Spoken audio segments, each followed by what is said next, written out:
I'd been trafficked. The realization dawned as the cloying sweetness of the drug began to fade, leaving behind a fuzzy consciousness, numb limbs, and a chilling cold. Deep in my bones, I was crammed into a small, dark, enclosed space. The constant rocking and jolting told me I was probably in the trunk of a car. Thick tape sealed my mouth, making breathing difficult. Beads of sweat formed on my nose despite the cold. I blinked hard, trying to force my eyes to adjust, to make out anything in the oppressive darkness. I managed a few muffled groans, desperate sounds swallowed by the cramped space. The car lurched to a stop. Icy air assaulted me as the trunk lid flew open. The ghastly white light of a street lamp illuminated me. It was night. 2 men stared down, their faces harsh in the stark light.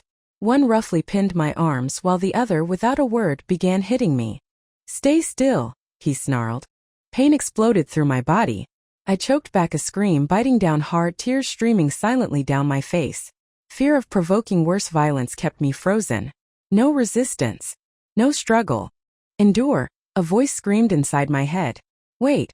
There will be a chance to escape. There has to be." The trunk slammed shut again, plunging me back into darkness. The car started moving, and this time it didn't stop. It drove on and on, eating up miles of unknown road. I endured the aching numbness in my bound wrists, the growing cramp in my legs, my mind racing, trying to piece together my situation, trying to prepare for the unimaginable. What awaited me? Despair, the unknown, darkness, and a gnawing fear that threatened to consume me whole. Thirst became a burning agony. I lost track of time, unsure if hours or days had passed. The only certainty was the desperate need for water. A need so profound I feared I might actually die of dehydration before reaching whatever hell awaited me. Finally, the car stopped again. The trunk lid opened. Sunlight, fierce and blinding, assaulted my eyes. I squeezed them shut against the painful glare. One of the traffickers grabbed my hair, yanking me roughly out of the trunk. I tried to speak, to plead, forgetting the tape still sealing my lips. Scalp searing with pain, I stumbled after him, tears of agony and helplessness streaming down my face, unable even to beg for mercy. Like a sack of refuse, I was dragged into a house and dumped unceremoniously onto the floor of a small room. A woman with thinning, half-gray hair shuffled in. She was short, somewhat stout, her face a roadmap of deep wrinkles. Her small, sharp eyes darted towards me, sizing me up like a piece of merchandise. She and the trafficker exchanged words in a dialect I couldn't understand, standing just outside the doorway. While they talked, the other trafficker, the one who'd beaten me, came back into the room. He ran his hands over my legs, his eyes, hungry and predatory, fixed on my face. Kept my head bowed, terrified to speak or move. Thankfully, a sharp shout from outside interrupted him. He rose reluctantly, casting one last lingering look at me before leaving. Alone for a moment, I took in my surroundings. The room was small and squalid. Peeling paint hung from the walls like dead skin. The sparse furniture was old and battered, the bedsheets yellowed with age. A single dim yellow bulb hung from the ceiling, casting long, distorted shadows. Heavy curtains were drawn tightly across the only window, blocking out the world. The old woman re-entered, walked straight up to me, and ripped the tape from my mouth without ceremony. The sudden violence left my lips numb and throbbing. Her face expressionless, she spat a stream of incomprehensible curses at me, then slapped me hard across the face several times. My cheeks burned, turning hot and red. I flinched with each blow, confused, terrified, utterly lost. When she seemed satisfied, she turned and left, leaving me bound and alone on the floor. I knelt by the wall, my legs trembling too much to stand. I don't know how long I knelt there. Eventually, I heard the old woman's raised voice outside, arguing with a man's muffled tones. This must be him, the master of the house. A violent tremor ran through my entire body. My mind snapped into sharp focus. The man who walked through that door next would decide my fate here. Would he be old? Ugly? Cruel? My imagination conjured horrifying images. I squeezed my eyes shut, bracing myself. The door creaked open. A tall, lean man stepped inside. He stopped in front of me, looking down, studying me. My back trembled uncontrollably, cold sweat soaking through my thin clothes. Hesitantly, I lifted my head to meet his gaze. He looked young, maybe early 20s. His face was clean-cut, though his skin was deeply tanned and weathered, his dark hair tousled, suggesting long hours working outdoors. His eyes were unnervingly calm, impassive, watching me with the detached intensity of a wolf studying its captured prey. Do you speak Mandarin? I whispered, careful to keep my voice low, non-threatening. Yes, he replied, his voice flat. Teacher taught us in primary school. He didn't stop staring. I took a deep breath, gathering my fragmented thoughts, forcing myself to meet his gaze steadily. Look, I understand what's happened. I've been sold. Have to stay here, be your wife. I accept that. The words tasted like ash in my mouth, but survival screamed louder than pride. I won't run away. I just want to avoid being hurt more than necessary. Okay. Surprise flickered briefly in his eyes, but his intense gaze didn't waver. I promise I won't run. I repeated, trying to inject sincerity into my voice. Please, could you untie my hands? Even if I wanted to fight, I couldn't possibly overpower you. My wrists throbbed painfully. Please trust me. I won't run. Just untie me. Please. It hurts. He remained silent for a long moment, his face unreadable, almost wooden. Then, for reasons I couldn't fathom, he knelt and slowly untied the ropes binding my wrists. The raw, chafed skin stung as the pressure released. My name is Maya, I offered, forcing a small smile, hoping to appear compliant, harmless. From Nanfeng, South Wind. I'll be your wife now. What's your name? Daniel, he answered simply. Like the ocean. I had been sold to Shangxi village.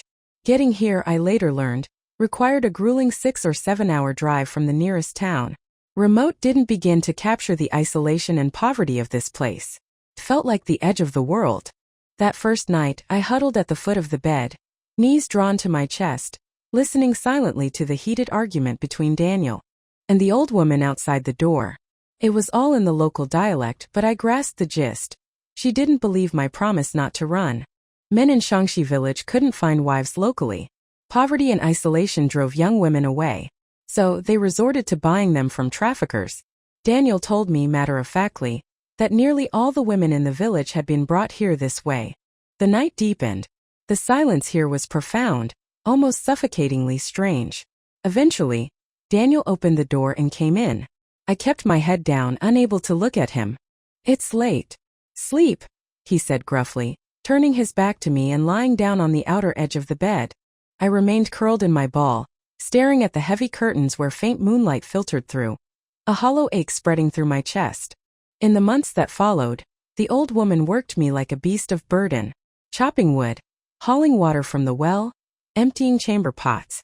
Any perceived mistake, any slowness, earned me a barrage of curses and blows.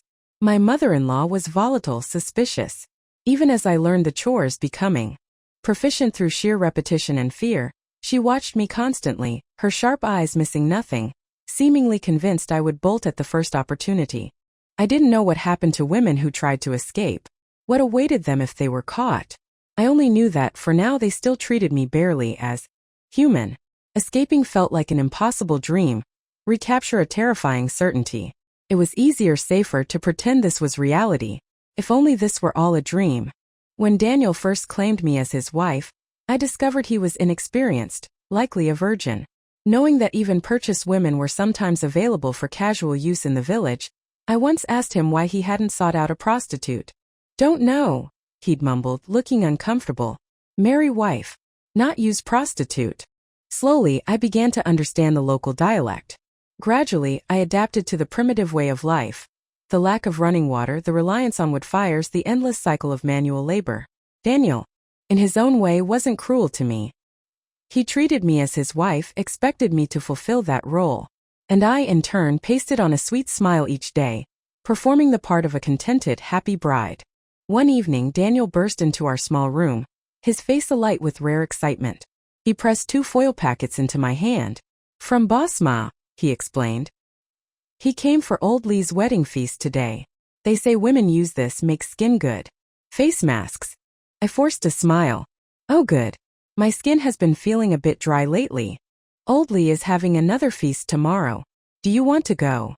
Another celebration? What for? I peeled open one of the masks, smoothing the cool, damp sheet onto my face. His 8th wife is pregnant.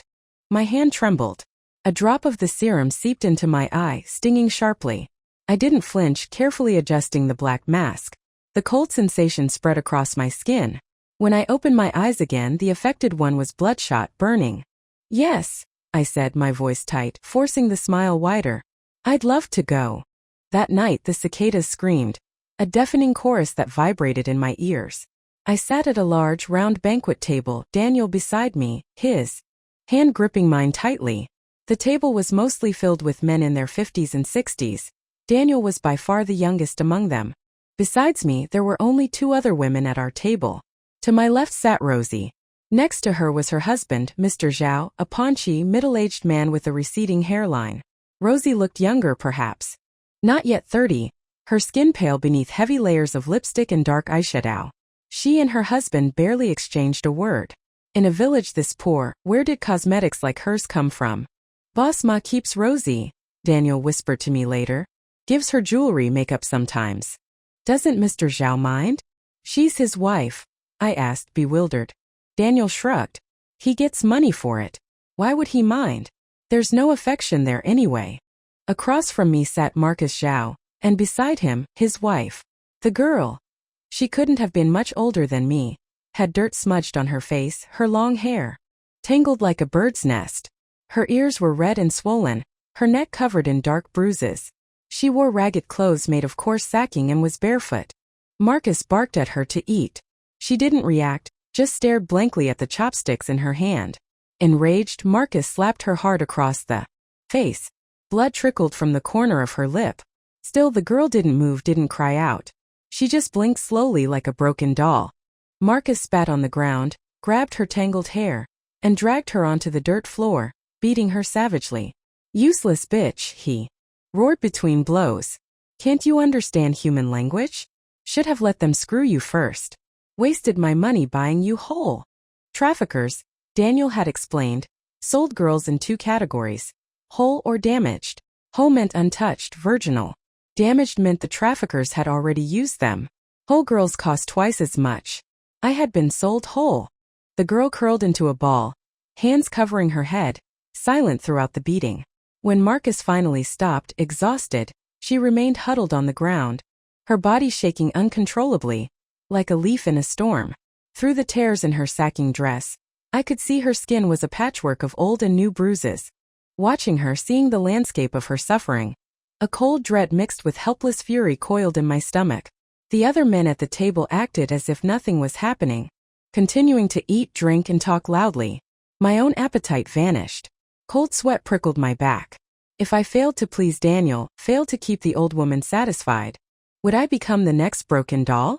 Most trafficked women here ended up like Marcus's wife. A few, like Rosie, found a different kind of survival. What path awaited me? Was there any escape at all?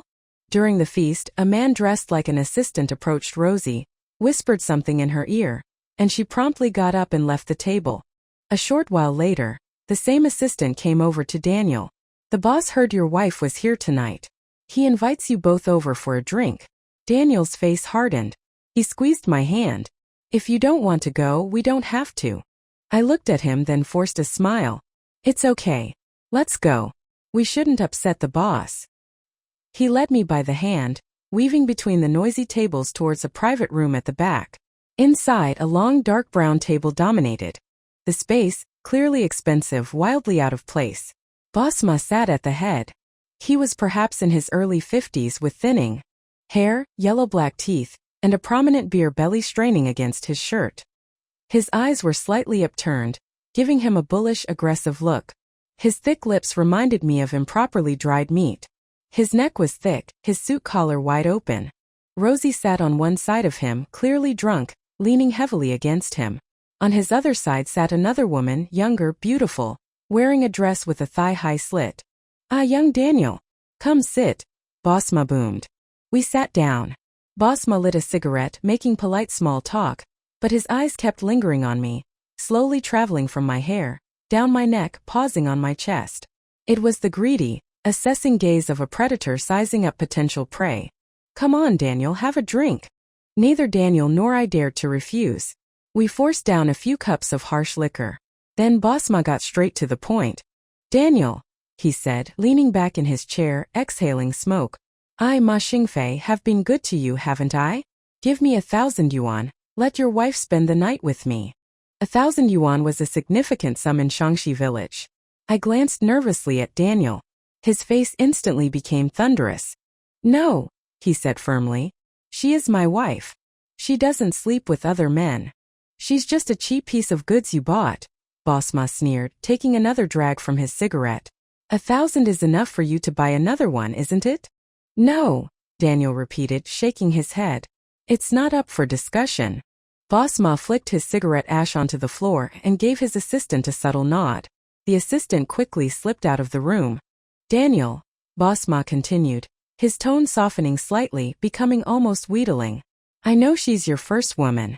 You're attached. Don't worry. Just tonight. Let her keep me company. Tomorrow she'll be right back serving you. No, Daniel said again, his voice low and hard. The room fell silent. Rosie and the other woman watched with detached amusement. The tension thickened. A moment later, the old woman entered, ushered in by the assistant. 2,000? How about that? Boss Ma offered, stubbing out his cigarette. Yes, of course. Boss Ma's interest is an honor for our family. The old woman's eyes lit up, crinkling into narrow slits of pure avarice. No, Daniel insisted. She is my wife. I make the decisions. He wouldn't budge. Boss Ma raised the offer to 5,000. Daniel still refused. The old woman was practically vibrating with fury, sputtering incoherently at Daniel. Careful I don't take away your family's land, Boss Ma threatened softly. This hit the old woman's nerve. She immediately started bowing and scraping apologies to Boss Ma, then whirled around, grabbed my collar, and slapped me hard across the face twice. Worthless bitch. Should never have bought you. Daniel pulled her off me, spitting curses, then turned back to Boss Ma, his voice tight with suppressed rage. Boss Ma, I respect you. I know you're a powerful man. But my wife you cannot touch. I heard Rosie let out a soft, contemptuous "ee." She lit another cigarette, pointedly ignoring me. Daniel grabbed my hand and pulled me out of the room, leaving the old woman behind, still shrieking curses. The day after Old Lee's feast, I was walking along the village path with a basket of freshly picked greens when I encountered Rosie. She wore a short, black faux-leather skirt, her hair pulled back in a high ponytail, her lips painted a defiant red. She stood with her arms crossed, waiting for me. Rosie, what are you doing out here? I clutched my basket tighter, managing a hesitant smile. Cut the pleasantries, she said brusquely. I have one question. Do you want to leave this place? Before I could answer, she continued, her voice low and intense. I've been here 4 years. Sold. Yes, Boss Ma keeps me comfortable now, clothes, food. But a woman's youth doesn't last forever. When I get old, when he tires of me, no one here will treat me like a human being. We stood on the dusty path.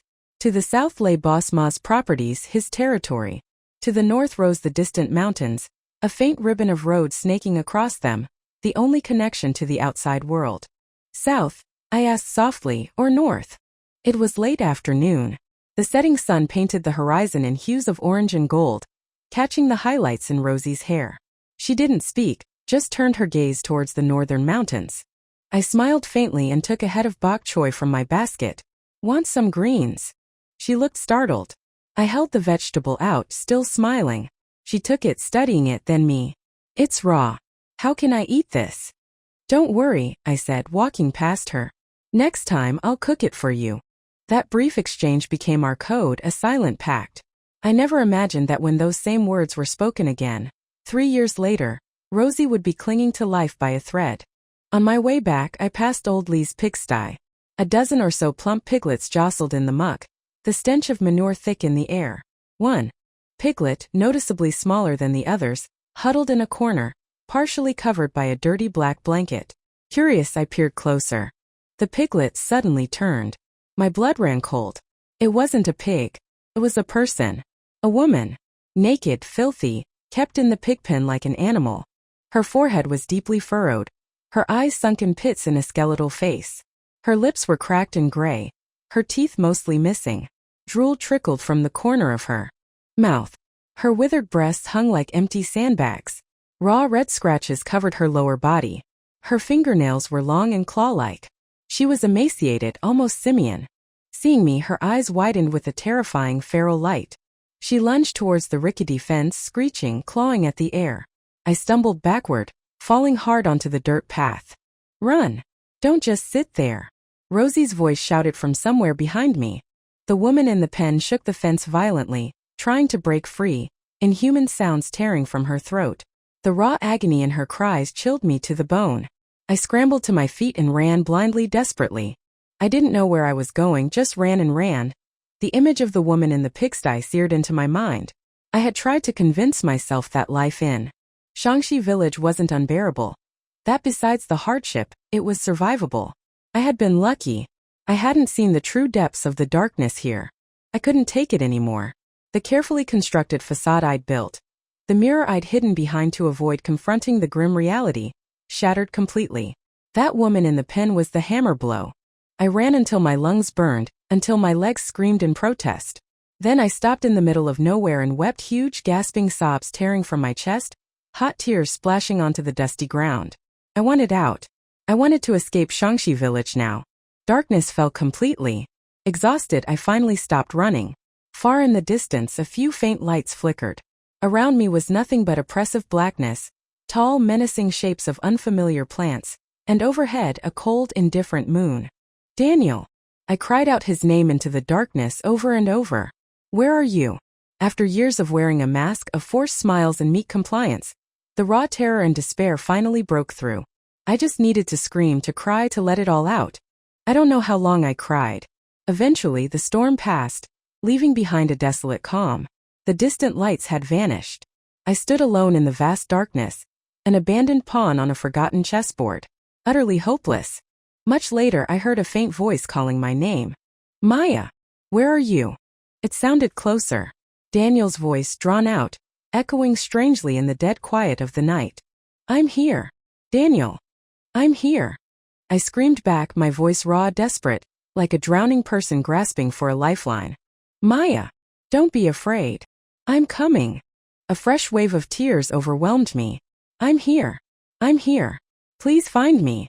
I saw a faint, bobbing light approaching in the distance. Stumbling through the darkness, I moved towards it. See, Daniel said, his face illuminated by the swinging lantern as he reached me. I found you. He smiled. I smiled back through my tears, a messy, broken sound escaping my lips. Rosie came and told me Madeline scared you off towards the upper village, he explained, gently taking my arm. I figured you didn't know the way back, so I came looking. Shangxi village was divided into upper and lower sections. We lived in the lower part. When we finally reached our small house, the old woman was waiting outside the door, a hunched silhouette against the darkness. She leaned heavily on her walking stick, watching us approach, silent. Ma, Daniel said quietly. I'm back. The woman in the pigsty was Madeline, Old Lee's third wife. She'd had a daughter, whom Old Lee later sold off to another village. After that, Madeline had lost her mind. She saw her lost daughter and every young woman she encountered, attacking them with desperate, feral grief. Eventually, she was confined to the pig pen. The day I saw her, she had escaped. The following noon, her body was found floating in a drainage ditch, eyes wide open, staring sightlessly at the sky. After that night, after Daniel brought me back, the old woman's attitude towards me softened noticeably.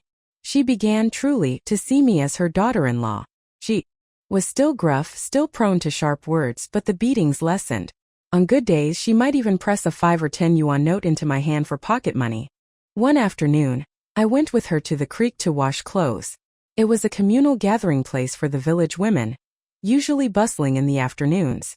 Across from me knelt Simple Lin, Marcus Zhao's wife. This was the third time I'd seen her. The first at the feast, the second outside the village shop, and now here. I was scrubbing clothes vigorously when Simple Lin looked up, staring directly at me. Her hands were red and raw from work. She still wore the same ragged sacking dress. Sister, she whispered, her voice barely audible. Before I could respond, Marcus's mother, Zhao Ernyang, Simple Lin's mother-in-law, stood up, grabbed a pile of wet laundry, and hurled it forcefully at the girl's head, knocking her backward into the cold creek water. Are you all right? I cried out instinctively, starting to reach for her. The water was frigid. Simple Lin surfaced, sputtering, her thin clothes plastered to her body. A wave of cruel laughter erupted from the other women gathered along the bank. They pointed, jeering at her clumsiness. I slowly withdrew my hand. Marcus's mother stomped over to me, hands on her hips. "Stay away," she shrieked. "Don't think I don't know. Madeline died because of you." My mind went blank, flashing back to Madeline's terrifying, naked form lunging from the pigsty. The horror of that night washed over me again. "Don't think you're special just because Daniel treats you slightly better." Marcus's mother continued her tirade, spittle flying from her lips. "You cheap whore. Getting ideas above your station. Daring to refuse Boss Ma." Where Simple Lynn had fallen, only a few bubbles rose to the surface. Her dark hair spread out in the water like grasping weeds. More laughter rippled through the crowd. "Look at her. Just look. Beaten stupid. Falls in and doesn't even know how to climb out. Serves her right. Marcus should lock her in the pig pen too." Lost in the horror of the moment, I didn't react quickly enough. Marcus's mother snarled, "You cost barely a few hundred. Worthless trash. Don't push your luck. I'm talking to you." She raised her hand to strike me. I didn't flinch. What was the point? Here I was less than nothing. The slap cracked loudly through the air, but I felt no pain on my cheek. The old woman, Daniel's mother, stood protectively in front of me. Marcus's mother clutched her own stinging cheek, screeching, "You damned old hag. How dare you hit me? Damn shrew." The old woman spat back fiercely. "Say that again, and I'll shove your head under the water. Who are you calling a whore? Is anyone here cheaper than you? You were given to old Zhao when he bought his wife. Didn't cost a penny. Just someone else's cast-off. And you have the nerve to talk." Marcus's mother stood speechless, trembling with rage. The old woman spat contemptuously on the ground, glared at her for another long moment, then grabbed my arm and pulled me away. "Let's go." "Wait, Ma," I cried, looking back towards the creek. "Simple Lynn. She hasn't come up. Help. Someone. A woman fell in the river. Help her. Quickly." I watched horrified as Simple Lynn's struggles ceased, her body slowly sinking beneath the surface. The laughter died down, replaced by frantic shouts and eventually women's weeping. The old woman tugged sharply at my arm, her walking stick rapping against my leg. "Come on." Simple Lynn was dead. When they pulled her body from the water later, they said she was smiling. I remembered seeing her outside the village shop just days before. A group of cruel children circled her, chanting a taunting song they'd made up, throwing raw eggs that splattered against her hair and clothes.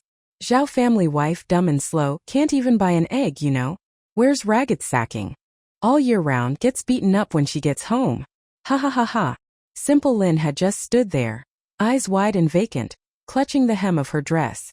As the insults rained down on her like filthy water, I had approached her then, wanting to help, but she had shrunk away, whimpering, "Don't hit me. Please don't hit me." I had gently wiped the egg white from her face. She had looked up at me then, her eyes suddenly filling with tears. If she hadn't been sold here, she might have been someone's cherished daughter, sister, friend. In The Shawshank Redemption, Andy Dufresne is relentlessly tormented by the sisters. Red narrates, "The sisters kept at Andy.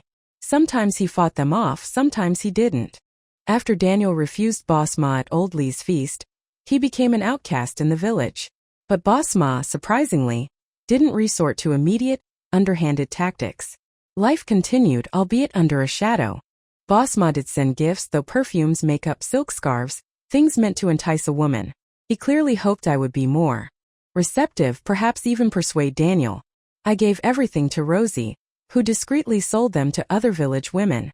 We split the money. Some went towards our household expenses, the rest I hid away. I fed lies back to Boss Ma's assistant. Daniel was wavering, maybe considering the offer, buying myself time, but I knew it couldn't last. After nearly 6 months, Boss Ma's patience wore thin. One evening, shortly after sunset, I was walking back from the village shop with some basic supplies. The assistant's car pulled up, blocking my path.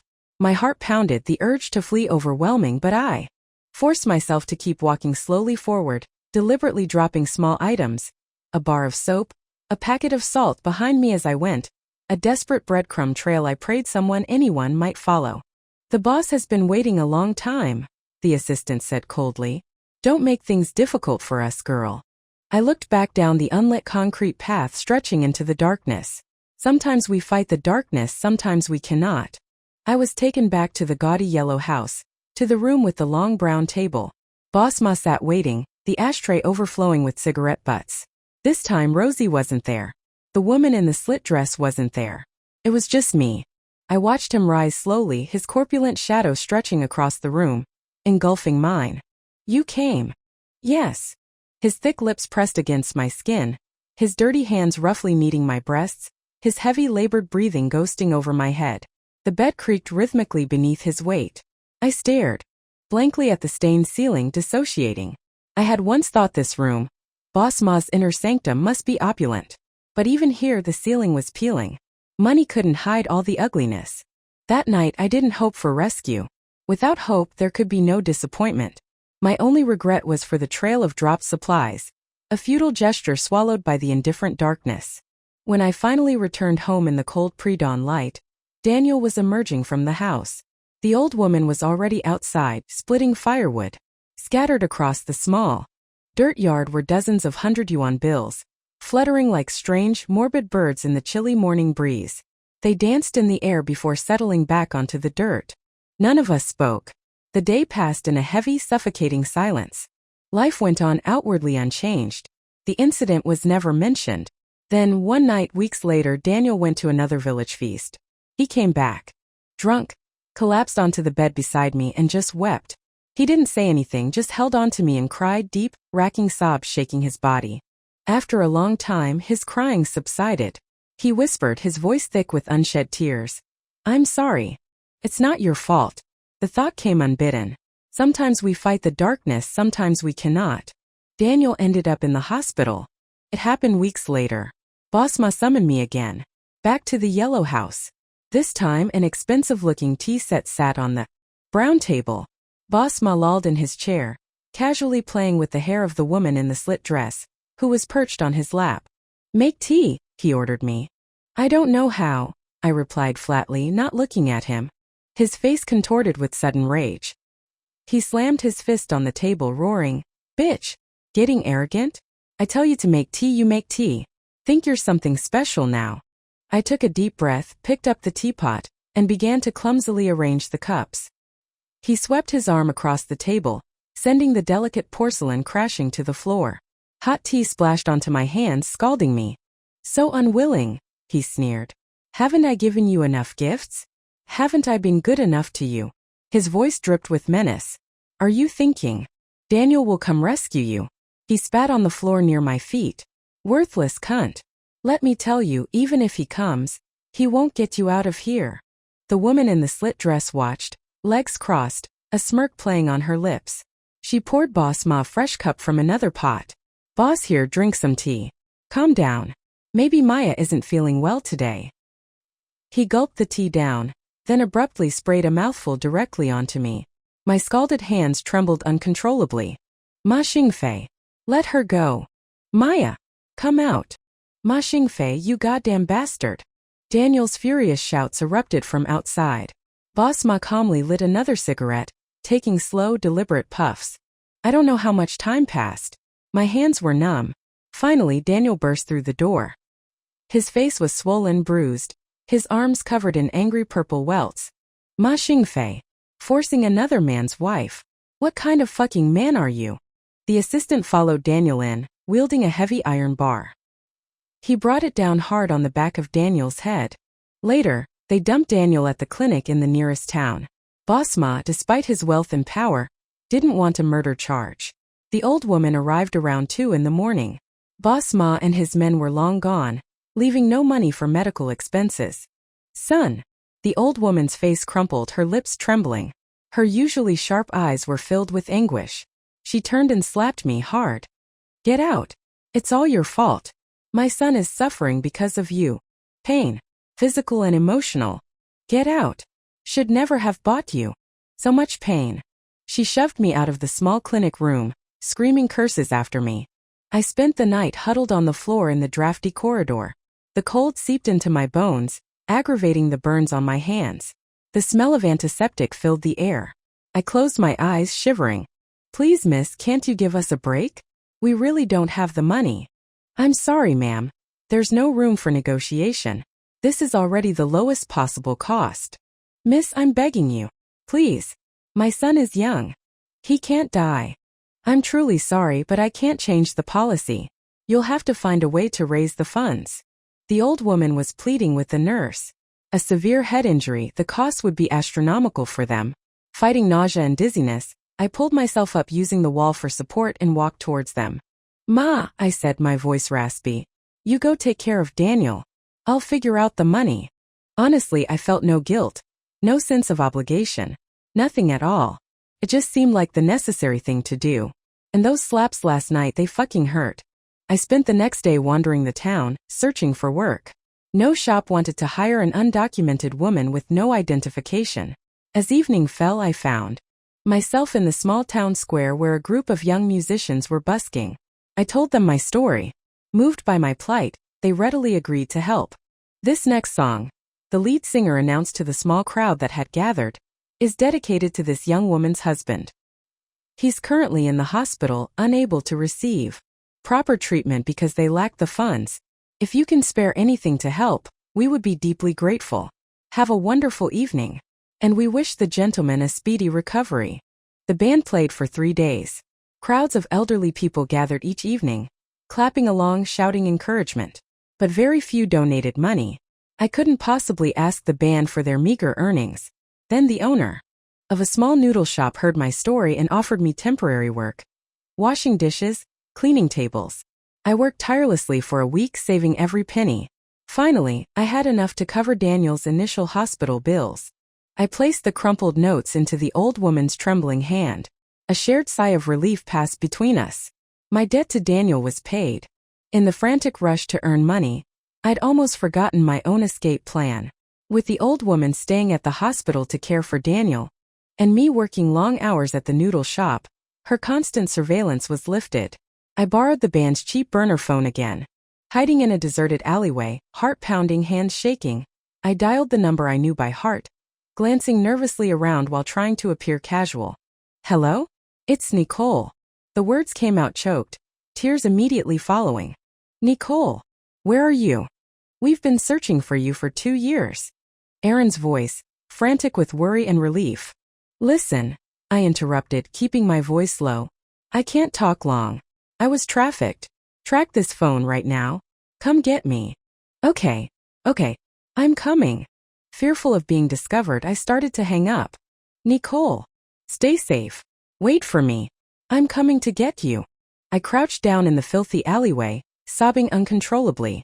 Thank you for not giving up on me. Later, much later, Rosie asked me why I didn't just escape then when I had the chance in town. I took a long bitter sip of coffee. Because, I told her, my voice hard, I wanted to send them all to hell. After Daniel recovered, I returned to Shangxi village. Outwardly, nothing had changed. But inside, I was different. I was waiting, biding my time. Every time I closed my eyes, I saw Madeline lunging from the pigsty, Simple Lin's dark hair floating like seaweed in the creek, Boss Ma's fleshy neck pulsing above me. Nightmares haunted my sleep. Rosie's quiet endurance, Old Lee's other wives, all the forgotten trapped girls in the mountains. I was waiting for an opportunity, one chance to bring down the entire trafficking ring. For that chance, I waited another 3 years. I couldn't conceive. The beatings and curses resumed. The old woman adored children, especially boys. Whenever village kids passed our small yard, she'd call them over, offering them sweets. It's been 2 years now, she lamented one evening, watching me mend clothes. Why is your belly still flat? I don't know, I mumbled, sticking to the story I'd fabricated long ago. The doctor always said I have a cold womb. Makes it difficult to get pregnant. AI, she sighed heavily. This house feels too quiet. A child would liven things up. I know, Ma, I said, pretending to wipe away a tear. Don't be sad. It's all my fault. I wish I could give Daniel a child. Good child, it's not your fault. She patted my hand awkwardly. I've been thinking these past few days. Maybe we should get another wife for Daniel? What do you think? She looked at me hopefully. Of course. That's a wonderful idea, I exclaimed, feigning enthusiasm. I want children too, I just can't seem to conceive. AI. Don't worry. When the baby comes, you can help raise it together. The old woman beamed, revealing her yellow teeth in a wide grin. The traffickers arrived late one night. A young girl bound tightly gagged was thrown into the spare room. "Let me go. You sons of bitches. Kill me if you have the guts." She screamed muffled curses, thrashing wildly. Blood trickled from her mouth, bruises already darkening on her neck. Her t-shirt was torn, her jeans unbuttoned. Just like with me, the old woman slapped her into silence, cursing her volubly in dialect. "Brother Liang," the old woman said deferentially to the trafficker. Thank you. Thank you for troubling yourself, for making this trip again. Brother Liang." I remembered him instantly. The hooked nose, the jagged scar over his left eye, the cruel buzz cut. 2 years had passed, but I recognized the devil immediately. He recognized me too. A sneering smile twisted his lips as he looked me over. Well, looks like you're doing all right for yourself." "Yes, thanks to you, Brother Liang," I replied, forcing sickeningly sweet politeness, my voice trembling slightly despite myself. My legs felt weak. "I'm so happy here. My husband and mother-in-law treat me very well. I've been wanting to thank you properly." I kept talking, stalling, trying to appear normal. "It's so late tonight, otherwise I'd invite you for dinner. Pity. Maybe you can come back in a few days." "No time." "Well," I pressed on, pushing down the fear, "maybe you can come for the baby's 1-month celebration?" Yes. You must come for the full moon feast. We owe it all to Brother Liang," the old woman chimed in eagerly. He didn't reply, just flicked ash from his cigarette. "Boss ready to go?"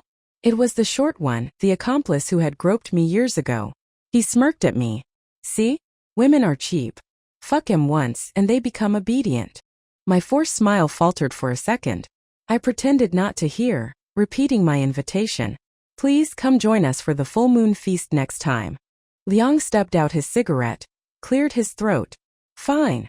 As their car drove away, I went back inside. Daniel sat in the main room, methodically peeling an apple, the skin falling in one long unbroken spiral. "Want some?" he offered without looking up. "No thanks." I sat down, staring blankly at the wall. The only sound was the crisp crunch of Daniel eating the apple. "You should go in," he said finally, tossing the core aside. "Get it over with, then get some sleep." He didn't wait for my response, just got up, wiped his hands and went into the room where the new girl was. "Get away. Don't touch me." Her screams, followed by the sounds of struggle, muffled curses and heavy breathing, filtered through the thin door. "You'll all rot in hell." "Shut up. Fucking bitch. They already had their fun with you, didn't they? Stop pretending to be pure." I picked up another apple, feeling its smooth, cool skin in my palm. Silence fell from the room. The apple was a perfect, unblemished red. Found a knife and began to peel it, but the skin kept breaking. I peeled 3 apples, carefully arranging them side by side on the small table. Daniel emerged, sweat glistening on his forehead. "Want one?" I asked. "No." The old woman was already asleep. I didn't know what had become of the girl in the room. "Don't let them go to waste," Daniel said, before disappearing back into his own room, closing the door firmly behind him. So I sat alone in the dim light and ate all 3 apples slowly, methodically. The sweetness turned cloying, nauseating, but I forced myself to finish every last bite, sitting there until the rooster crowed 3 times, announcing the false dawn. 2 days later, the new girl still refused to eat or drink. Her face was pale, tinged with blue. Daniel finally forced some thin rice porridge down her throat, pinching her nose shut until she swallowed. "Let me talk to her," I offered. I brought a stool into the room and sat opposite her. She was chained to a metal ring bolted into the wall, her head hanging low, dried blood matting her hair. "My name is Maya," I said softly. "What's yours?" She remained motionless like a corpse. "I was sold here too," I continued gently. "I understand how you feel." Her foot twitched almost imperceptibly. "Listen to me," I urged. "You need to eat. You need strength to survive. As long as you're alive, there's hope. You can still do the things you want to do." Slowly, she lifted her head. Her eyelids were swollen, tear tracks dried on her bruised cheeks. "How long have you been here?" Her voice was raspy. 2 years. "Don't you want to go back?" "I'm doing okay here," I lied smoothly. "You get used to it." A harsh, broken laugh escaped her lips. "Heh, get lost. You call this okay?" I fetched a wet cloth and gently wiped her face. "I'm Maya. What's your name?" She lowered her head again, whispering, "Willow." I reached out and pulled her into a hug. Willow, I murmured, holding her trembling body. I know you've suffered terribly. I know how much pain you're in. I've been through it too. But look, you're still alive. You haven't let them break you completely. You're young, there's still hope. Please don't give up on yourself. Things will get better, I promised, stroking her tangled hair. As long as you don't give up, as long as you hold on to hope, there will come a day when you can fight back the darkness. Her body shook with silent sobs, hot tears soaking my shoulder. Remember, I whispered, quoting the line I clung to myself, we are all in the gutter, but some of us are looking at the stars. Cry, I urged gently. Let it all out. Cry until there are no tears left. Then keep living. I unfastened the chain from her wrist. She clung to me, weeping loudly now, great gasping sobs until finally exhausted, she cried herself to sleep in my arms. You have to live, Willow. I thought fiercely. At least live long enough to have the baby. Live until the full moon feast. Over the following weeks I told her everything. About my arrival, the old woman's abuse, the feast at Old Lee's, Mad Lynn in the pigsty, getting lost in the darkness, Simple Lynn's death, Boss Ma Rosie. I told her, trying to convince both of us, see? You're actually luckier than some. I involved her in daily life. We cut grass and harvested vegetables together, washed clothes by the creek, did chores side by side. I took her up onto the roof at night to look at the stars, bought her small treats. From the village shop. Slowly, tentatively, she began to smile again. She adapted to the village rhythm, even picked up some of the dialect, occasionally joining the old woman in cursing loudly at perceived slights. She and Daniel slept in the main bedroom. I made a pallet for myself in the outer room. But often, late at night, she would creep out, whimpering, asking to sleep beside me. I would hold her, pat her back gently, and sing softly until she drifted off. Brightest star in the night sky. Willow was only 19, but her belly grew larger each day. The old woman forbade her from doing heavy chores, and the quality of our meals improved significantly. One day Willow craved spicy fish head soup. I took her down to the creek to catch fish. She waded barefoot into the cool water, laughing, splashing playfully. Careful. You'll scare all the fish away. I scolded gently. Maya, she called out, using the affectionate term for older sister. Can you swim? Me? No. Me neither. Hee. Then why are you so happy about it? Hee. I splashed water back at her. Hey, stop that. Be nice to the pregnant lady. I crouched by the water's edge, waiting patiently for a fish to swim near. Willow stretched out languidly on a large, sun-warmed rock. Maya, she asked quietly, her playful mood evaporating. What happens after the baby is born? I kept my eyes on the water, waiting. What do you mean? It'll have 2 eyes, a nose, a mouth, just like any baby. No, I mean, what happens to me? You'll be a mother. I made a sudden grab, but the fish darted away. I came up empty-handed, water dripping from my fingers. What's it like? Being a mother? Willow lay flat on the rock now, shielding her eyes with her arm, her voice subdued. I don't know, I said honestly. I've never had a child. In December, Daniel hit me. Hard enough to split my lip. The reason? Boss Ma had sent another gift, delivered by his assistant. After Daniel's hospital stay, Boss Ma had kept his distance from the village for months. This sudden, ostentatious gift felt like a renewed claim. Are you with him or with me? Daniel had roared, his face contorted with jealousy and rage. I'm not. I don't know why he sent it. I pleaded, but he wouldn't listen. He forced me to kneel outside in the dirt yard. An unfaithful woman doesn't deserve to be inside, he'd snarled. I don't know how long I knelt there. Night fell and a heavy snow began. Fat, wet flakes landed on my shoulders, piling up, melting slightly, then freezing again. The wind howled, biting at my exposed skin. The throbbing pain in my lip was a constant reminder of the blow. Are you going to leave her out there until morning? Willow's voice, sharp with anger, cut through the wind. Have you lost your mind? Silence from inside. Fine. If you won't let her in, then I'll kneel with her. The door creaked open, spilling pale yellow light onto the snow. Trembling violently from the cold, I watched Willow step determinedly out into the blizzard. Go back inside, I ordered, my voice hoarse. She stared at me, resolute. Go back. I repeated more forcefully. Go back where it's warm. You're so young.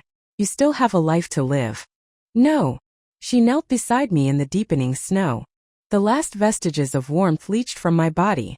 I shivered uncontrollably, hot tears freezing as they tracked down my cheeks, falling onto the snow, melting small dark pits in the white expanse. I couldn't have children. It wasn't a cold womb. I had asked Rosie months ago to secretly get me sterilization pills from town. I would never bear a child in Shangxi village. I could endure the humiliation, the degradation, but I refused to bring a child into this hell, refused to forge a bond that would chain me here forever. But it didn't matter. All that mattered was revenge. As Willow's pregnancy progressed, her initial curiosity and excitement about motherhood faded, replaced by a growing silence, a withdrawn sadness.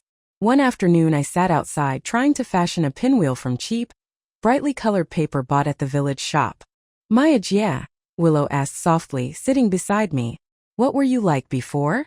Before. Pause, thinking back. I was a university student. Lived in a dorm. My roommates and I used to stay up all night playing video games. Did you have a boyfriend? Yes, I said, a pang hitting my chest. He loved me very much. That's nice. A wistful sigh. What about you? What was your life like? Me? My grades were average. I have an older sister at home. She was always really good to me. She leaned her head against my shoulder. Maya, you're like my sister. You're so good to me. My eyes stung. Maya, she whispered after a long silence. After the baby comes. Do I really have to stay here forever? Don't think about things like that, I said gently, avoiding her gaze. We'll cross that bridge when we come to it. I'll get you out of here, I vowed. Silently. After the feast, I'll take you away. I fiddled with the flimsy paper, a small determined smile touching my lips. But I never said the words aloud. On January 12th, Boss Ma's black sedan reappeared outside our gate. I was still tinkering with my pinwheel design. The car horn blared 3 times. My hand jerked, and the unfinished pinwheel fluttered to the ground. Miss Maya, the familiar assistant called out from the car window. The boss wants to see you. Please get in. Willow sat nearby, munching on an apple. The old woman was out buying vegetables. Daniel was inside, tending the fire. I stood up slowly, my body feeling heavy, leaden, and walked towards the car. Please, the assistant said, holding the door open. Wait. I bent down and hefted a large, jagged rock from beside the gate. One I had placed there weeks ago, just in case. I have a gift for your boss. Without waiting for a reply, I swung the rock with all my might, smashing it down onto the hood of the expensive car. A sickening crunch echoed in the quiet afternoon air. Tell Ma Xingfei to stay the hell away from me. I spat, my voice shaking with suppressed fury. I'm not interested. I'd rather sleep with a pig than with him. I expected the assistant to explode, but instead, a quiet voice from behind me drawled, Nicely done. I turned. Daniel stood there, watching. Tell him exactly that, I said to the stunned assistant, forcing a tight smile. Exactly that, the assistant repeated numbly, getting back into the dented car. He drove away. I walked back to the table. Daniel was sitting in my spot now, the broken pinwheel in his hands. He held out an apple. Want one? I picked up the pinwheel pieces and went inside. No. Later that afternoon, Willow went into labor, a month premature. The village midwife rushed over. Though worried sick, I knew nothing about childbirth. All I could do was hold Willow's hand, whispering encouragement. She's too young, the midwife grumbled, examining her. Pelvis isn't wide enough. It'll be a difficult birth. Granny, I pleaded, clutching Willow's hand as she cried out. Please help her. Mother and child, they both need to be safe. I knew the grim reality. If a choice had to be made, they would always prioritize the baby. All right, I know, I'll do my best, the midwife grumbled. Go get a fresh towel. Blood flowed heavily, soaking the sheets beneath Willow. It's okay. I murmured, trying to soothe her, trying to soothe myself. Listen to the midwife. You can do this. I felt tears stinging my own eyes as Willow gripped the bedsheets, her knuckles white, as if trying to tear holes in the fabric. Too much blood, the midwife muttered, shaking her head. Ai, go fetch another basin of water. Maya, Willow gasped, her face pale and slick with sweat. I'm here. I'm scared. Don't be scared. I'm right here. Don't be scared. Stay with me. Okay, I'll stay with you. I won't leave. I'm right here. Then the first cry. Sharp, clear, surprisingly loud. Outside, the setting sun painted the sky in brilliant colors. Inside, mother and daughter were safe. The old woman rushed forward to take the baby. Seeing it was a girl, her face fell slightly with disappointment. Willow weakly squeezed my hand. Thank you, she whispered. Willow was weak after the birth. Freckles and I went hunting for wild chickens to make soup for her. Freckles was Simple Lynn's daughter. Born with a face covered in marks, she was considered unsellable and had been cast out by her family at a young age. She lived alone in the abandoned village temple, surviving by begging and scavenging. Rosie and I often brought her food and clothes. Freckles would always weep with gratitude, promising she prayed for us every day when we weren't there, prayed that our wishes would come true. The temple itself was a dilapidated ruin, missing half its roof with no statues inside. Rain poured in, the sun beat down mercilessly. Red prayer strips hung limply from the rafters, and a few incense sticks stood on a makeshift altar, her place of worship. Does praying to red ribbons actually work? I'd asked Rosie more than once. It brings peace of mind, Rosie had replied. When you can't believe in anything else, you believe in ghosts and gods. Catching a chicken took almost the entire day. Freckles and I squatted patiently, hidden in the undergrowth, legs aching, until finally, a plump rooster wandered into our snare. Freckles, I asked as we walked back carrying our prize. Have you seen your sister Rosie lately? No, Maija. Haven't seen her in a long time. Can you try to find out what's happened? See if she's okay. A knot of unease tightened in my stomach. Don't worry. If something bad had happened, the whole village would know by now. Don't say things like that, I scolded gently. Maybe she's just sick. Okay. I'll go ask around tomorrow.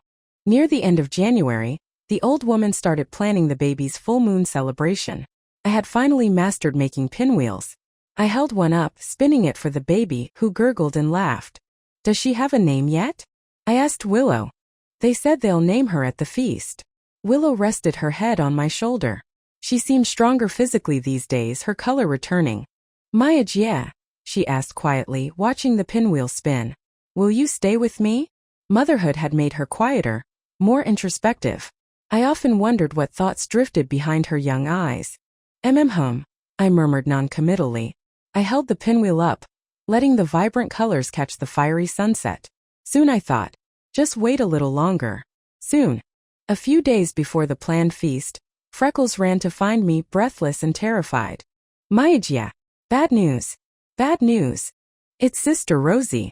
She's missing. I waited near her house for days, didn't see her. I thought maybe Boss Ma had her, so I went to the yellow house, but she wasn't there either. I was leaving, but then I heard chains dragging. Way in the back. I found her, Maija. Boss Ma has her locked up, chained like an animal, covered in wounds. She told me to find you quick. Ice flooded my veins. I felt numb, paralyzed for a second. Then I moved quickly, gathering some dried food and a bottle of iodine from our meager stores. Take this to Rosie, I instructed Freckles, pressing the items into her small hands. Be careful. Don't let anyone see you. Tell her on February 12th I will cook greens for her. Tell her not to die. February 12th dawned overcast, a hesitant spring struggling against the lingering winter chill. Around noon, a knock came at our gate. Hello? We're a photography crew scouting locations. We were wondering if we could possibly impose for a meal? We're happy to pay, of course. A friendly-looking man stood there, camera equipment slung over his shoulder, for others behind him. Oh, what wonderful timing! The old woman exclaimed, beaming. Today is my granddaughter's full moon celebration. No need for money. Please come in, eat with us. She ushered them inside enthusiastically. I served tea, keeping my expression neutral. The photography crew cooed over the baby, took many pictures, and promised to send copies to the old woman once developed. What a lucky coincidence, running into such a happy occasion, the leader remarked jovially. Yes. If you're not busy, please join us for the feast tonight, the old woman offered generously. That would be wonderful. Thank you. I watched the water heating in the kettle, my hand tightening around the ceramic teacups. The photography crew consisted of 5 people, Aaron, my boyfriend from before, and 4 plainclothes police officers. 2 years prior, during my brief stint working in town, I had used the band's phone to make that one desperate call. To him. A few days later, managing to steal 10 precious minutes away from the noodle shop, I had met him. Our first meeting since I was taken. "Have you told your parents?" he had asked, his voice thick with emotion, his eyes scanning my face, taking in the changes. "No. I don't want them to worry. Better to wait until this is over, until I'm home." "Are you sure, Nicole? If you want to leave now, I can get you out. Right now." "No." My voice was hard, resolute. "It's only been 2 years. I can wait longer. I want to fucking stab them, Aaron. You know? But I can't. This is the only way." My hands clenched into fists. "To bring down the whole network, I need proof. Solid proof. No chance for them to escape." Hate, cold and potent, had taken root deep inside me. I needed to see the devils who had dragged me in to help pay for their crimes. He stared into his untouched cup of tea, silent. "I'm sorry," I whispered. "Dragging you into this." "Don't be," he interrupted gently, pulling me into a hug. "It's me who should be sorry. You've been through so much all alone." He held me tightly as I finally broke down, sobbing against his chest. "I'll help you, Nicole. We'll get through this. I'll wait for you to come home." When I returned to Shangxi Village after that brief meeting, I carried a hidden burner phone, kept switched off, buried deep in my belongings. After confirming that both Liang and his accomplice would attend the full moon feast, I had finally made the call, setting the plan in motion. Now all we had to do was wait for February 12th to unfold. The feast was a raucous affair. Nearly the entire village was gathered in our small yard and the surrounding area. The old woman bustled about, flushed and happy, playing the proud grandmother. Willow nursed the baby quietly in the bedroom. Daniel sat in the main room, silently peeling an apple, his face expressionless. "Want some?" he offered as I walked past. "Sure." I took the apple, biting into it. The crunch echoed in the relative quiet of the house compared to the noise outside. "Maya, Willow called softly from the bedroom doorway. "The baby won't settle. Can we take her outside for some air?" "Let's go." The night air was cool and damp. We walked slowly away from the noise of the feast, the baby gradually quieting in Willow's arms, lulled by the gentle motion. We walked in silence for a while. "Maya, Willow asked eventually, her voice barely a whisper. "What was the worst part for you?" "The worst?" I thought back. Probably the beginning. Right after I arrived. They were afraid I'd run, so they never left me alone. The beatings were frequent then. And the food? Stale steamed buns and thin, watery soup, usually spoiled, every day for lunch. "Do you want to go back now? Don't you?" I countered gently. She fell silent again, walking beside me, staring down at the sleeping infant in her arms. "I can't go back," she whispered finally. My heart clenched. I didn't know what to say. She continued, her voice flat, reciting words that sounded chillingly familiar. "I am spoiled orange juice and lukewarm soup. I am roses and lilies infested with worms' eggs. I am the North Star in a city of flickering lights, clearly existing, yet unseen and unneeded by anyone." I recognized the quote, slightly altered, from The First Taste of Love for Fang Xiqi, a book about violation, about stolen innocence. Have you been raped?" she asked suddenly, her voice devoid of emotion. I remained silent. Since arriving, I had compartmentalized, forced myself to see any sexual encounters as transactional, a necessary cost of survival. The later numbness, the detachment. Was it habit or assimilation? Maybe both. For Maya, survival was paramount. Bodily integrity, spiritual wholeness, those were secondary concerns. "See," Willow said, stopping abruptly. We had wandered down to the edge of the creek. "You haven't been through that. You have nothing to worry about, really. Being sold here. It's just a nightmare for you. When you wake up, you can go back. Your life can go on." She turned to face me, her eyes dark pools in the moonlight. "But me? How can I go back?" "As long as you want to, as long as you're alive, there's still hope." I started, but she cut me off. "Yes. That's what you always say." Her voice rose, trembling with suppressed anguish. "But the truth is, I don't want to go back. Because I can't go back. Tell me how.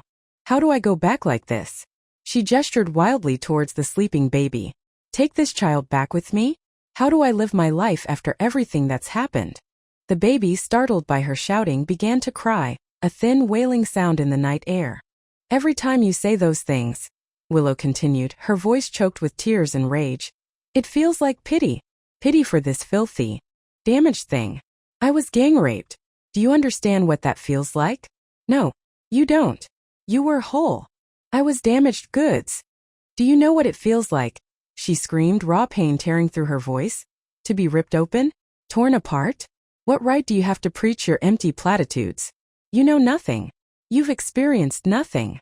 I looked into her eyes and saw bottomless wells of darkness, boiling mud beneath, churning, cooling, then boiling again over and over until all that remained was thick, suffocating sludge. All this hidden agony, festering silently within her, growing wild and untamed, just like the hatred in my own heart. I know what you're planning, she said suddenly, her voice dropping to a near whisper. One night when you were asleep you talked. Said you were going to take me home. Thank you. She reached out a trembling hand, gently touching my cheek. I couldn't speak, my heart pounding like a drum against my ribs. But yeah, she whispered, her eyes filled with a terrifyingly calm despair. It's too late. From the moment that happened, I knew how my story would end. You always took care of me, she said, a faint smile touching her lips. This time, let me do something for you. You have to live, yeah. Live for both of us. Before I could react, before I could process her words, she turned, clutched the baby tightly to her chest, and leaped decisively into the dark, swirling water of the creek. The splash echoed, the baby's cry instantly silenced, as if a hand had clamped over its mouth, or a knife had swiftly slit its throat. I lunged forward, reaching, grasping at empty air, watching helplessly as the ripples spread outwards, then slowly faded, leaving the surface of the water black and undisturbed once more. Save people. The thought hammered in my brain. Save whoever you can. Pull them from the abyss. One by one. Save them. Rosie. My mind snapped back to the present. Forgetting Willow, forgetting everything else, I ran towards the yellow house. The village seemed deserted, everyone still at the feast. Few lights were on. The house itself was dark, silent. I crept inside, moving towards the back room. The stench of stale blood grew stronger. Rosie knelt in the corner where I'd last seen her, chained to the wall. Her head hung low, hiding her face. Her dress was shredded, crisscrossed with fresh welts, likely from a whip. I'm here, I whispered, gently putting my arms around her. We were supposed to leave together, remember? Her body felt ice-cold, limp, unnervingly still. She leaned heavily against me, lacking the strength to support herself. Talk to me. Why aren't you talking? Panic seized me. What if I was too late? What if my plan, my obsession with revenge, had cost Rosie her life? You haven't seen the northern mountains yet, I babbled, tears starting to flow. And my cooked greens, you haven't tasted them yet. Besides Daniel and the old woman, Rosie was the person I'd known longest in Shangxi village. A kindred spirit, fierce and unbroken despite everything. The one who yelled for me to run from Madeline, who told Daniel I was lost, not escaped, who smuggled me the pills, who dragged me to the ruined temple to pray, who always saved scraps for Freckles. Such a vibrant life, always yearning for the light even from the deepest darkness. Cough, cough. Rosie choked, spitting out a mouthful of blood. Took you long enough. Another few minutes. Really would have died. Tears streamed down my face, but now they were tears of relief. I almost laughed. That bastard Ma Xingfei. He's truly ruthless. When we get out of here, I swear he'll pay tenfold. What time is it? She rasped. I glanced at the dusty wall clock. 8:20. Aaron had said they'd move at 8:30. Would they catch the traffickers? I quickly outlined the arrest plan to Rosie. Watch out for Liang, she warned, her voice faint. He's sharp. Here, oil lighter. Burn his car. Don't let him escape. She indicated a small stash hidden beneath some rags. Okay, I nodded. You wait here. Rest. I'll be back as soon as it's over. I tugged uselessly at the heavy chain securing her ankle. Don't bother. She breathed. Police can cut it. Wait for me. Don't you dare die. 10 boss moss aren't worth one of you. Wouldn't dream of it. She whispered, a faint smile touching her bloody lips. Wouldn't want to miss the show. I raced back towards the feast area, searching frantically for the trafficker's vehicle. I finally spotted it parked in a secluded area behind some dilapidated sheds, the same vehicle that had transported countless stolen lives, including mine. Hidden from view, a fire wouldn't attract immediate attention. Dousing the car with the oil Rosie had hidden, I tossed the lit lighter onto the soaked upholstery. Flames erupted instantly, greedily, consuming the vehicle. In this remote village, even if Liang noticed the fire soon, finding another means of escape quickly would be difficult. Well, if it isn't Nicole Gao. I spun around, heart leaping into my throat. Liang stood there, his hook-nosed face menacing in the flickering firelight. I wondered who had the balls to call the cops on me and torch my car. His eyes narrowed. You haven't changed a bit in 4 years. Still got guts.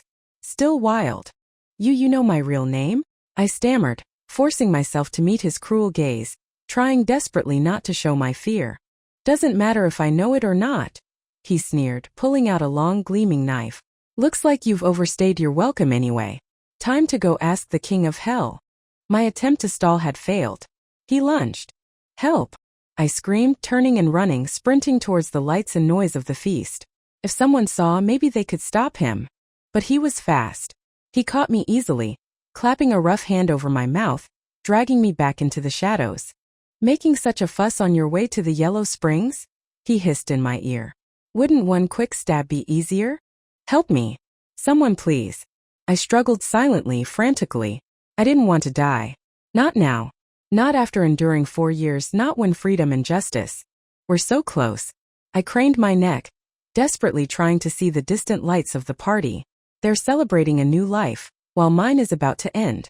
Tears streamed down my face. I shook my head violently, trying to plead without words. The silver blade flashed, descending towards my neck. Let her go. The hand over my mouth released abruptly. Hope surged as I looked towards my rescuer. Daniel. Liang wiped a trickle of blood from his lip where Daniel must have struck him. He glared at Daniel with pure hatred. So eager to die? Fine. You can die for her. Maya, run. Daniel yelled, tackling Liang.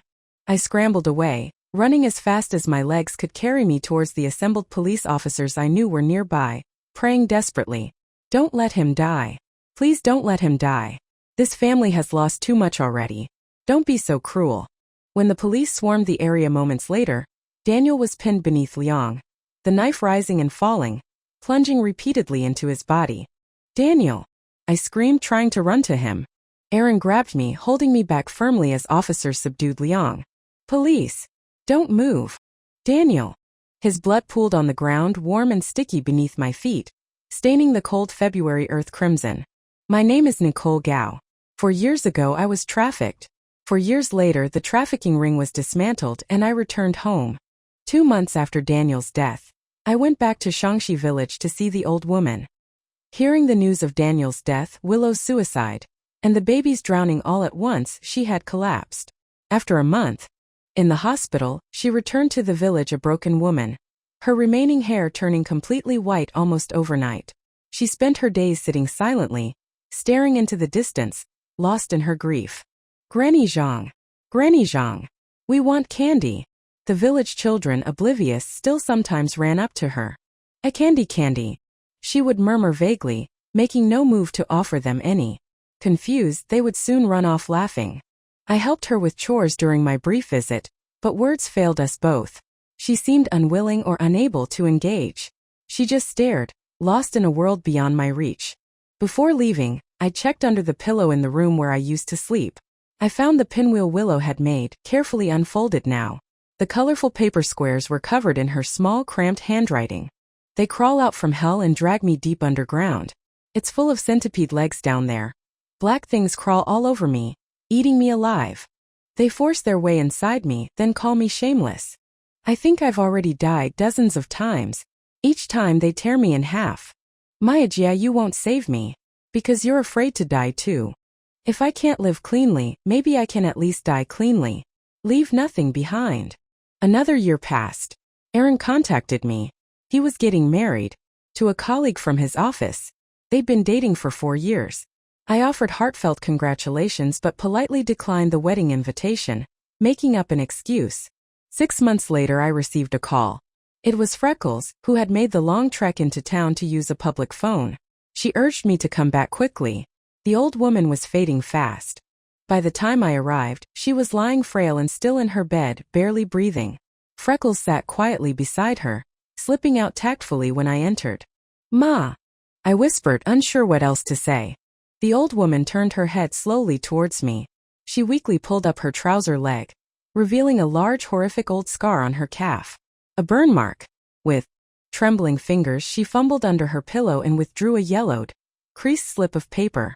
On it, written in shaky characters, Xiaolanshin, Fuyang County. My breath hitched. I remembered Daniel's words from years ago. All the women here were sold.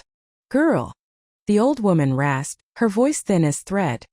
"These years you suffered. After I die, will you help me?" Her voice faded. I leaned closer. "Tell me," I urged gently. "Help me go home." Tears filled my eyes. I nodded. "Yes, I promise." "You sing nicely," she whispered, a faint smile touching her lips. "Sing again, let me hear." I remembered seeing her listening silently from the edge of the crowd that day in the town square, her lonely figure slowly walking away. She must have been remembering her own life, her own lost home. Asterisk brightest star in the night sky, can you hear? My voice trembled, thick with unshed tears. The little house felt cold, empty. Outside, fallen leaves rustled in the wind. The loneliness and sighs, in the heart of the one looking up. I choked back sobs, somehow managing to finish the song. The old woman lay still, a peaceful smile on her wrinkled face. She had finally gone home.